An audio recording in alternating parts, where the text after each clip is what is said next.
2025 को जबरन मुख्यमंत्री आवास में पीडब्ल्यूडी मिनिस्टर कह रहा है। मैं उनसे पूछना चाहता हूं, अगर आपकी बातों में रत्ती भर भी सच्चाई थी तो आज चुनाव आचार संहिता लगने की इंतजार क्यों कर रहे थे?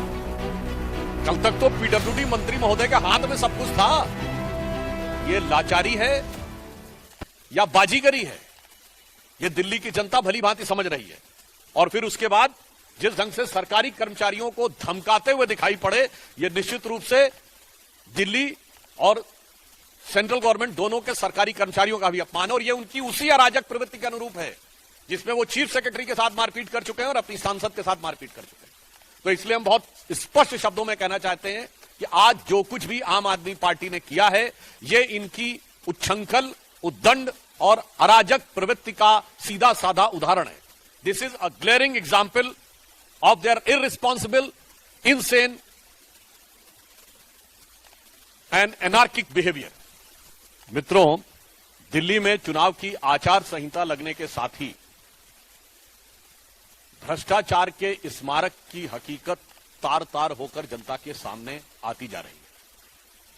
और उसी के साथ साथ राजनीतिक शिष्टाचार को किस प्रकार से ध्वस्त किया जा सकता है और राजनीतिक आचार विचार को, अपने भ्रष्टाचार को बचाने के लिए किस ढंग से ध्वस्त किया जा सकता है, उसका उदाहरण दिखाई पड़ रहा है। आज जिस प्रकार के घटनाक्रम और जिस प्रकार का भोंडा प्रदर्शन आम आदमी पार्टी के नेता सदन संसद में और एक मंत्री यानी नेता सदन श्री संजय सिंह और मंत्री श्री सौरभ भारद्वाज के द्वारा हुआ, वो जितना भी प्रयास कर लें, परंतु शीश महल जो केजरीवाल जी की विलासिता का स्मारक है और इट इज द म्यूजियम, इसे अब वो बचा नहीं सकते। दिल्ली की जनता को जिस निर्लज्जता के साथ लूटकर इस शीश महल का में अनेक प्रकार की सुख भोग की वस्तुओं का संग्रहालय बनाया गया, उस हकीकत से वो बच नहीं सकते।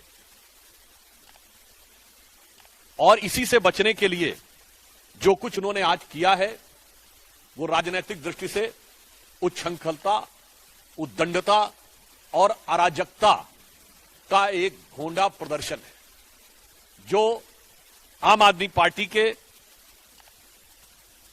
नेचुरल कैरेक्टरिस्टिक, स्वाभाविक प्रवृत्ति के अनुरूप है। इस विषय का तकनीकी पक्ष भी बताएंगे, मगर उससे पहले मैं बताना चाहता हूं, आम आदमी पार्टी का नेचुरल कैरेक्टर है कि हमेशा अराजकता पैदा करना, और इसी कारण माननीय प्रधानमंत्री